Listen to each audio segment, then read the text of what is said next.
Hi, I'm Sean Reardon, Mayor of Newburyport, and welcome to the latest edition of the Mayor's Corner.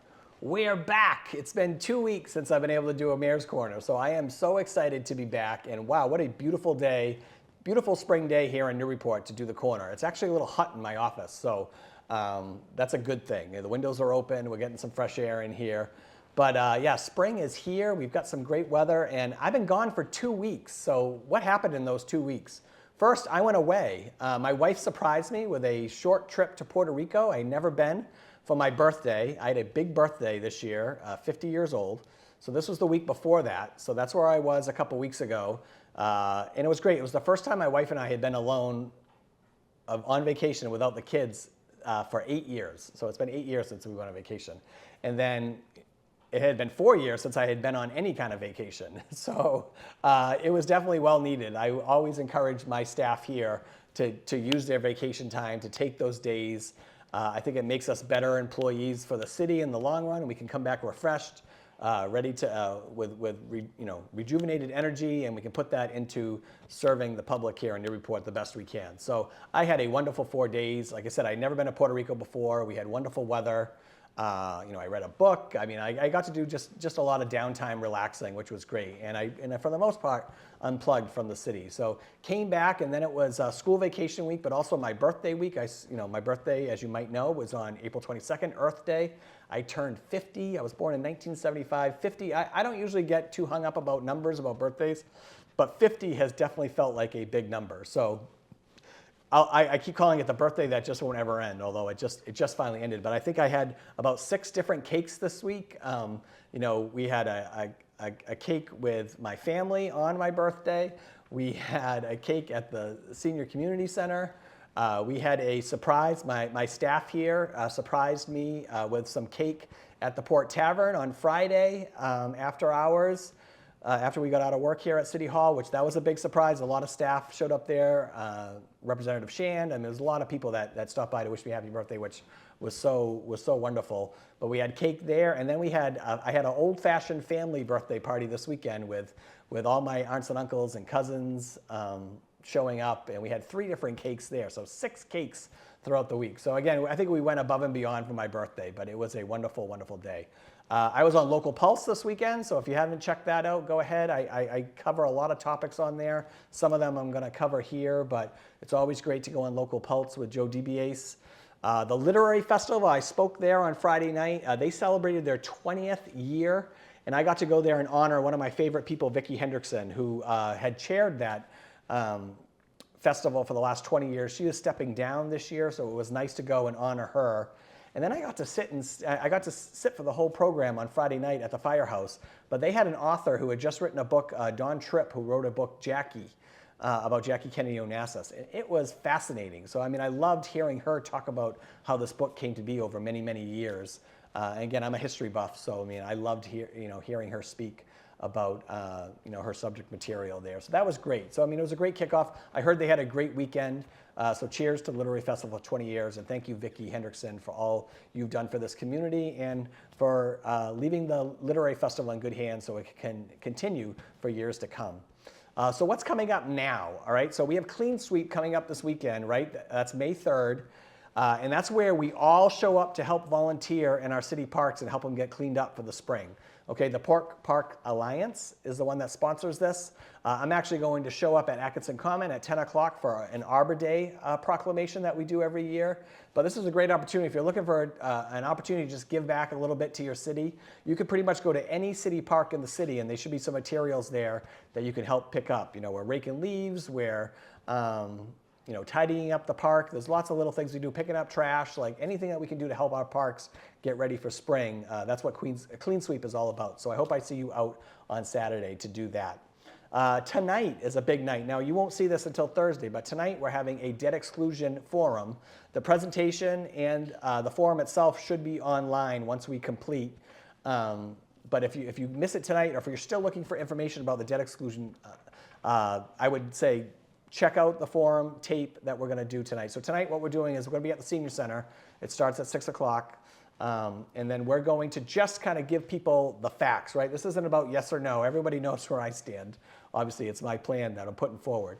right? But we wanted to give people the facts about voting, like what's that look like, polling places, times, those types of things, early voting, which again, early voting starts this Saturday at the Senior Center, 8:30 in the morning. So we have early voting on Saturday, the 3rd, from 8:30. And then on Monday through Friday next week, we have early voting, right? And that means all 6 wards vote at the Senior Center for early voting, if that's what you want to do. The big vote is on May 13th. So, again, less than 2 weeks, 13 days away from today, and this is Wednesday. So that'll be coming up. So we're doing a little public forum tonight. This will be an opportunity to just talk about what's being asked of voters, talk about the importance of the project, the rec center here in Newburyport, something we've been working on for many, many years, and then talk about details around the election itself that'll happen on May 13th, as well as early voting. I'm also doing a budget forum, so that's happening this coming Tuesday. So that's going to be May 6th. That'll be 1 week before the big vote on the 13th. But on May 6th, here at City Hall, 7 p.m., we're doing a budget forum. And so the budget is getting turned into the City Council, and they'll have it for their first meeting on May 12th. But we wanted to do a budget forum so people who are worried about the budget or are curious about the budget would have that information before they go in and vote in the special election on May 13th. So we'll do a pretty much a high-level overview of the budget and the CIP, the Capital Improvement Plan. And if you remember correctly, I've said this in the past, we have a brand new capital improvement plan this year, right? So it's really going to spell out what we think is realistic in the next 5 years of projects that are going to happen here within the city. And it's a much different number than we've ever seen in the past, right? Because we're trying to be incredibly thoughtful and responsible about projects that we're taking on and the impact to voters, right? So it's not all going to happen in these 5 years. We're talking about the 5, 10, 15 years, but the CIP is going to focus on those next 5 years for projects. So we're excited about that, and that's all coming up. So if you want to check out the budget forum, head to City Hall on Tuesday, May 6th at 7 p.m. All right, and I already mentioned that's going to be in the packet. What else is going on?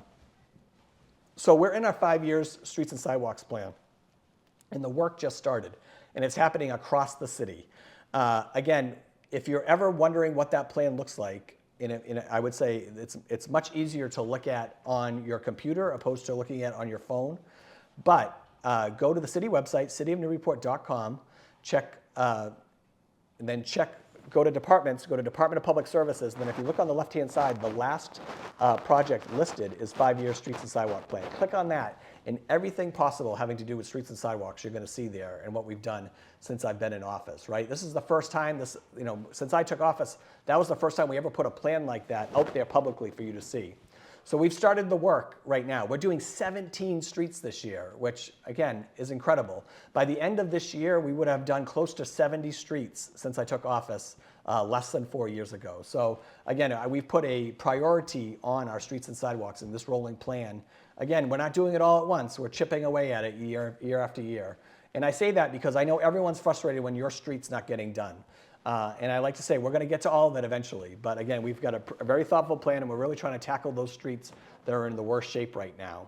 And again, there's only a limit to how many streets we can do, too. There's only so much bandwidth the Department of Public Services has to oversee these types of street projects. So that's where we're at, 17 streets this year. Again, a lot of high-ticket streets are on there this year. Noble Street is being the biggest one that I'm really excited about doing. That's something that's been talked about for years, and we're finally going to get that done.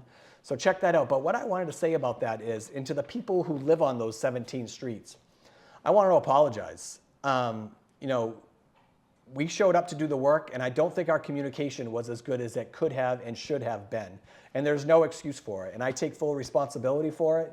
I think we get excited sometime when we're working with a contractor like DNR, who we've worked with for a number of years, and when we can get them into the city a little earlier when we think, that's a good thing because we're going to get that work started and completed. But at the same time, it's not giving us a chance to get you the right information, so we're not just showing up on your street and taking down the trees that need to get taken down, or ripping up your street and telling you got to move your cars without advance notice. Those are all things I expect us to do better. I think communication and communication to the city is something I have put a lot of effort into since I've taken office. I really thought that was a big thing I could improve upon when I was running for office. And for the most part, I think we've been better. I think these mayor's corners are an example of that, of communicating with the public.